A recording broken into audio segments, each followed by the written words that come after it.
வணக்கம் நண்பர்களே! சாஜி ஹெல்த் தமிழ் சேனலுக்கு உங்களை அன்புடன் வரவேற்கிறேன்.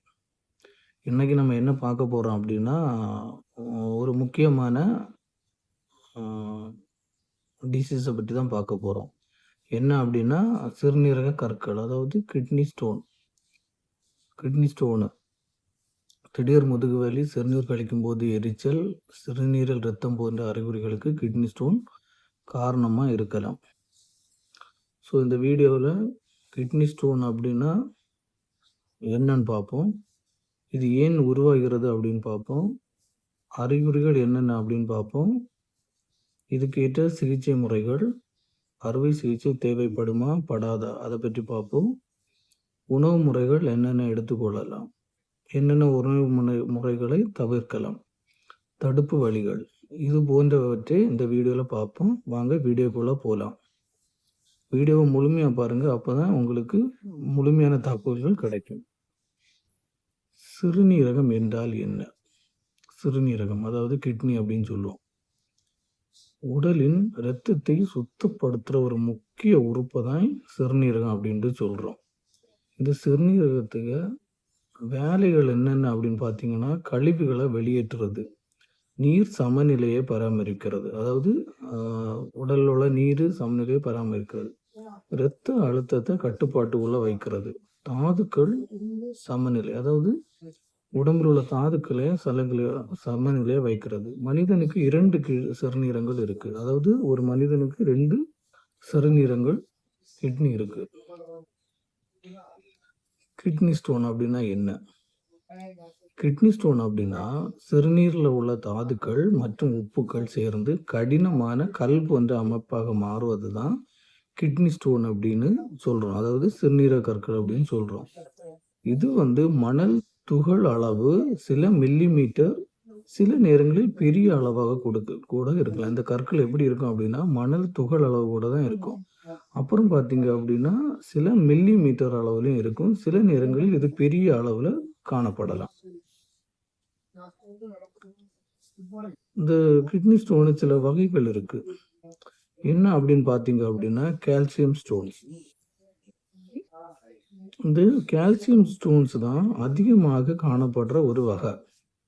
அப்புறம் பார்த்தீங்க அப்படின்னா, யூரிக் ஆசிட் ஸ்டோன்ஸ். அதிக இறைச்சி உண்பவர்களுக்கு இந்த யூரிக் ஆசிட் ஸ்டோன் வர்றதுக்கு அதிக வாய்ப்பு இருக்கு. ஸ்டோர்விட்டிவ் ஸ்டோன்ஸ் அப்படின்னு சொல்லுவாங்க. இது என்னன்னா, சிறுநீர் தொற்றுகளால் இந்த ஸ்டோன் ஏற்படுது. அப்புறம் சிஸ்டின் ஸ்டோன். இது பார்த்தீங்க அப்படின்னா, மரபியல் காரணமாக இந்த சிஸ்டின் ஸ்டோன் ஏற்படுறது.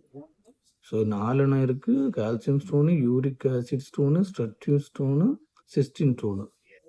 அப்புறம் பார்த்தீங்கன்னா, கிட்னி ஸ்டோனில் ஏற்படுறது காரணம் என்ன அப்படின்ட்டு பார்ப்போம். இந்த கிட்னி ஸ்டோன் ஏற்படுறதுக்கு முதன்மையான காரணம் பார்த்தீங்க அப்படின்னா, குறைவான தண்ணீர் குடித்தல். அதாவது நம்ம உடலுக்கு தேவையான தண்ணீர் நம்ம கிடைக்கல அப்படின்னா, இந்த கிட்னியோட வேலைகள் கம்மியாயிரும். ஸோ அந்த கிட்னி ட்ரையாக இருக்கு அப்படின்னா, இந்த ஸ்டோன் ஏற்படுறதுக்கு அதிக வாய்ப்பு இருக்கு. அப்புறம் பார்த்தீங்கன்னா, அதிக அளவு உப்பு சாப்பிட்றதுனாலையும், உப்பு அதிகமான உள்ள உணவுப் பொருட்கள் இருக்கிறனாலையும் இந்த ஸ்டோன் வர்றதுக்குள்ள வாய்ப்பு அதிகமாக இருக்கு. அதிகமாக இறைச்சி சாப்பிட்றதுனால சிலவங்களுக்கு அந்த யூரிக் ஆசிட் ஸ்டோன் வரும்னு சொன்னால அது வர்றதுக்கு வாய்ப்பு இருக்குது. அதிகமாக பார்த்தீங்கன்னா, ஆக்சலேட் உணவுகள் ஏற்படுறதுக்கும் அதிக வாய்ப்புகள் இருக்குது. இன்னும் மரபியல் காரணமாக ஸ்டோன் வரலாம். உடல் பருமனால் இருக்கலாம். சில நோய்கள் டயபெட்டிக்கு, கவுட்டு, ஹைப்பர் தைராய்டிசம் போன்ற காரணங்களால் கூட இந்த கிட்னி ஸ்டோன் ஏற்படுறதுக்கு வாய்ப்பு இருக்குது. அதாவது மருந்து மாத்திரைகள் எடுக்கும்போதும் அதுலேருந்தும் கிட்னி ஸ்டோன் ஏற்படுறதுக்கு வாய்ப்பு இருக்குது. கிட்னி ஸ்டோன்ஸின் அறிகுறிகள் அப்படின்னு பார்த்தீங்க அப்படின்னா, கடுமையான முதுகு வலி இருக்கு. அதாவது முதுகு வலி மட்டுமல்லாமல் பக்கவாட்டில் வயிற்று வலி கடுமையாக இருக்கும். ஸோ அடுத்து பார்த்தீங்க அப்படின்னா, சிறுநீர் கழிக்கும்போது நல்ல எரிச்சலோட இருக்கும். அது ஏன் அப்படின்னா, நீங்கள் நிறைய தண்ணி குடிக்கிறதுனால இந்த கிட்னி ஸ்டோனோட கிட்னி ஸ்டோன் ஆகி நம்ம சிறுநீர் கழிக்கும்போது அதில் ஒரு அடைப்பு மாதிரி ஏற்பட்டு அந்த சிறுநீர் கரெக்டாக வராமல் எரிச்சல் ஏற்படும். அப்புறம் சிலவங்களுக்கு இந்த சிறுநீர் அடைக்கிறனால நம்ம யூரின் பண்ணும்போது ரத்தம் வந்து அதில் சிறுநீர் வழியாக ரத்தம் வெளியேறும். சிலவங்களுக்கு இந்த சிறுநீர் பார்த்தீங்கன்னா ரொம்ப ரத்த கலரில் இருக்கும். அப்புறம் தான் பார்த்தா கிட்னி ஸ்டோன்னால இந்த ரத்தம் அந்த கல் வந்து டேமேஜ் பண்ணி அந்த மாதிரி ரத்தம் வருது வாய்ப்பில்ல. அப்புறம் வாந்தி இருக்கும். நல்ல தொற்று இருந்தால் காய்ச்சல் அதிகமாக இருக்கும். அடிக்கடி சிறுநீர் கழிக்கிறது போன்ற உணர்வு ஏற்படும். ஆனால் சிறுநீர் வராது, உணர்வு ஏற்படும். அப்போ நம்ம ரொம்ப கஷ்டப்பட்டு கழிக்கும்போது ரத்தமும் சேர்ந்து சிறுநீரில் வரும். ஸோ வந்து இந்த கிட்னி ஸ்டோனை மருத்துவர்கள் எப்படி கண்டுபிடிக்கிறாங்க அப்படின்னு பார்த்தீங்கன்னா, யூரின் டெஸ்ட் வழியாக கண்டுபிடிக்கிறாங்க. அப்புறம் பார்த்தீங்கன்னா, பிளட் டெஸ்ட்லேயும் கண்டுபிடிக்கிறாங்க. அல்ட்ராசவுண்டு ஸ்கேனில் கண்டுபிடிக்கலாம். சிடி ஸ்கேனில், எக்ஸ்ரே இதில் வந்து கல்லின் அளவு மற்றும் இடம் கண்டறியப்படும். அப்போ இந்த டெஸ்ட் எல்லாம் பார்த்தீங்க அப்படின்னா, யூரின் டெஸ்ட்டில், பிளட் டெஸ்ட்டில், ultrasound scan, CT scan, X ray ஸ்கேன்ல எல்லாம் கல்லின் அளவு மற்றும் இடம் கண்டறியப்படும். அப்போ இதுக்குன்னு சில சிகிச்சை முறைகள் இருக்குது. சிறிய கற்களாக இருந்தால் அதிக தண்ணீர் குடிக்கலாம். வலி நிவாரணிகள் மருந்து மேலே இதை வந்து நம்ம வந்து கட்டுப்படுத்தலாம். சம்டைம்ஸ் என்னன்னா நிறைய தண்ணி குடிக்கும்போது தண்ணீர் வழியாட்டு இந்த கிட்னி ஸ்டோன் வந்து வெளியேறதுக்கு அதிக வாய்ப்பு இருக்குது. ஸோ வந்து பின்ன அந்த முதுகு வலி அது மாதிரி வரனால மாத்திரைகள் போட்டால் இதோட போதுமானதாக இருக்கும். சிலதுக்கு வந்து கற்களை உடைக்கும் சிகிச்சை முறை இருக்குது. அதாவது ESWLன்னு சொல்லுவாங்க. அதாவது ஷாக் வேவ் மூலம் கற்களை உடைச்சி எடுப்பாங்க. அதாவது சிறுநீர் வழியாக கற்கள் வர முடியாதுன்னு உள்ள நிலைமை வரும்போது இந்த மாதிரி ஷாக் வேவ் மூலம் கற்களை உடைச்சி எடுப்பாங்க. அப்புறம் பார்த்தீங்கன்னா யூட்ரோஸ்கோப்பி மூலம், அதாவது கேமரா மூலம் கல்லை அகற்ற ஒரு முறையும் இருக்குது. அப்புறம் PSNL அப்படிங்கிறது இந்த பெரிய கற்களுக்கு இந்த PSNL மூலம் உதவுறது அந்த இது பண்ணுறாங்க. அப்புறம் பார்த்தீங்கன்னா அறுவை சிகிச்சை எப்போது தேவைப்படுது. அதாவது நீங்கள் பார்த்தீங்க அப்படின்னா பெரிய கற்கள், சிறுநீர் அடைப்பு, கடுமையான வலி, தொற்று இதெல்லாம் இருந்தால் கண்டிப்பாக அறுவை சிகிச்சை தேவைப்படும். அப்புறம் பார்த்தீங்கன்னா கிட்னி ஸ்டோனு நோய்களுக்கான உணவுகள், அதாவது என்னென்ன உணவுகள் நம்ம கிட்னி ஸ்டோன் இருக்கவங்க சாப்பிடலான்னு உள்ளது. முக்கியமாக தண்ணீர் நிறைய குடிக்கணும். எலுமிச்சை பழம் சாப்பிடலாம், ஆரஞ்சு பழம் சாப்பிடலாம். அப்புறம் பார்த்தீங்கன்னா வெள்ளரிக்காய், ஏன்னா இதில் நிறைய நீர் சத்து இருக்கும். தர்பூசணி இதுலேயும் நீர் சத்து இருக்கும். அடுத்து காய்கறிகள், அதாவது நிறைய தண்ணீர் குடிங்க.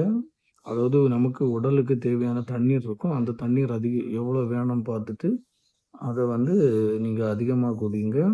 அப்புறம் வந்தீங்கன்னா எலுமிச்சை, ஆரஞ்சு, வெள்ளரிக்காய், தர்பூசணி, காய்கறிகள் போன்றவை எடுத்துக்கோங்க. குறைக்க வேண்டிய உணவுகள்னு சில உணவுகள் இருக்குது. அதிக உப்புள்ள உணவுகளை குறைக்கணும். அப்புறம் வந்து சாஃப்ட் ட்ரிங்க்ஸு, சாக்லேட்ஸு, அப்புறம் சில உணவுகள் வந்து ஆக்சலேட்டுகள் அதிகமாக இருக்கும். அந்த உணவுகளை நீங்கள் எடுக்கக்கூடாது. அப்புறம் பார்த்தீங்கன்னா அதிக சிவப்பு இறைச்சி இருக்கும்ல, அதாவது ரெட் மீட் அப்படின்னு சொல்லுவாங்க. அந்த மீட்டை வந்து நீங்கள் வந்து தவிர்ப்பது மிகவும் நல்லது. கிட்னி ஸ்டோன் தடுப்பு அப்படின்னா அந்த கிட்னி ஸ்டோன் வராமல் தடுப்பதற்கு என்ன பண்ணலாம் அப்படின்னா, தினமும் 2.5 to 3 லிட்டர் தண்ணீர் வந்து எடுக்கணும். அதுக்காண்டி ஒரே அடியாக 2 லிட்டர் குடிச்சிட்டாலும் இல்லை, ஸ்கிப் பண்ணி அதாவது நீங்கள் ஒவ்வொரு மணி நேரத்துக்கு இவ்வளோ தண்ணி வச்சு எடுங்க. ஒன் டே ஃபுல்லுவதும் நம்ம உடம்புக்கு 2.5 to 3 லிட்டர் கண்டிப்பாக தேவைப்படுற தண்ணீர். அப்புறம் உடற்பயிற்சி பண்ணுங்கள், உப்பை குறைச்சிருங்க, சாப்பாட்டுலலாம் எடுக்கிற உப்பெல்லாம் குறைங்க, ஆரோக்கியமான உணவுகளை சாப்பிடுங்க, உடல் எடையை கட்டுப்படுத்துங்க. இதெல்லாம் பண்ணிங்கன்னா கிட்னி ஸ்டோன் வராமல் தடுக்கலாம். சிலவங்களுக்கு வந்து இந்த பொதுவான சில தவறான நம்பிக்கை மனசில் இருக்கும். யாராவது சொல்லி கேள்விப்பட்டிருக்கலாம் இந்த மாதிரி. பீர் குடித்தால் கற்கள் கரையுன்னு சிலவங்க நினைப்பாங்க. ஏன்னா அதில் நிறைய தண்ணி ஆகும். அப்படியெல்லாம் இல்லை. அனைத்து கிட்னி ஸ்டோனுக்கும் அறுவை சிகிச்சை தேவைன்னு சிலவங்க இருப்பாங்க. அப்படியெல்லாம் இல்லை. அது அளவை பொறுத்து கிட்னி ஸ்டோன் வெளியே வந்துடும். யூரின் வெளியே வர்றதுக்கு வாய்ப்பு இருக்குது. கற்கள் வந்தால் மீண்டும் வராது அப்படின்னு உள்ளதும் நம்ம சொல்ல முடியாது. இவை அனைத்தும் தவறான ஒரு நம்பிக்கைகள்.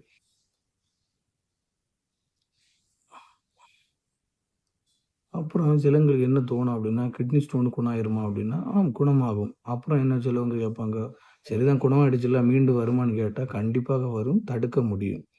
அப்புறம் எவ்வளோ தண்ணீர் குடிக்கணும்னு நேரமே சொல்லிட்டேன். 2.5 to 3 லிட்டர் தண்ணீர். எலுமிச்சை சாறு உதவுமா? சிலருக்கு எலுமிச்சை சாறு உதவும். அப்போ நம்ம இப்போ என்ன பார்த்தோம் அப்படின்னா, சிறுநீரக கற்கள் மிகவும் வலிமை ஏற்படுத்தும் நோயாக இருக்கலாம். சிறுநீரக கற்கள் மிகவும் வலியை ஏற்படுத்தும் நோயாக இருக்கலாம். சரியான சிகிச்சை மற்றும் வாழ்க்கை முறையை மாற்றங்களால் கட்டுப்படுத்த முடியும். அதாவது எப்படின்னு பார்த்தீங்க அப்படின்னா, போதுமான தண்ணீர் குடிக்கணும், ஆரோக்கியமான உணவு சாப்பிடணும், உடற்பயிற்சி செய்யணும், அறிகுறிகள் இருந்தால் மருத்துவரை அணுகலாம். நான் சொன்னேன்ல மேலே என்னென்ன அறிகுறிகள் இருந்து அப்படின்னு உள்ளத பார்த்து, உங்களுக்கு அந்த மாதிரி அறிகுறிகள் ஏதாவது இருக்குது அப்படின்னு உண்டுன்னா, நீங்கள் மருத்துவர்களை பார்த்து நீங்கள் அதை வந்து அணுகி நீங்கள் மருந்து எடுங்க. இந்த வீடியோ வந்து உங்களுக்கு பயனுள்ளதாக இருக்கும்னு நான் நம்புகிறேன். எனக்கு தெரிஞ்ச சில விஷயங்கள உங்களுக்கு நான் சொல்லியிருக்கேன். சிலப்போ இதில் ஒவ்வொரு ஆளுக்கும் ஒவ்வொரு கருத்து இருக்கலாம். நீங்கள் நிறைய வீடியோவில் பார்க்கும்போது ஒரு கருத்து கிடைக்கலாம். எனக்கு தெரிஞ்ச ஒரு சில கருத்துக்களை ஒரு சுருக்கமான முறையில் சொல்லியிருக்கேன். இந்த வீடியோ பிடிச்சிருந்ததுன்னா லைக் பண்ணுங்கள், கமெண்ட் பண்ணுங்கள், உங்கள் ஃப்ரெண்ட்ஸுக்கு ஷேர் பண்ணுங்கள். என்னோட சேனல் சாஜி ஹெல்த் தமிழ் சேனலை சப்ஸ்கிரைப் பண்ணி வைங்க. டெய்லி உங்களுக்கு ஈவினிங் டைமில் வீடியோ வரும், ஷார்ட்ஸும் வரும். உங்களுக்கு பயனுள்ள தகவலை நீங்கள் தெரிஞ்சுக்கோங்க. மீண்டும் நாளைக்கு ஒரு முக்கியமான தகவல்களுடன் வரேன். நன்றி.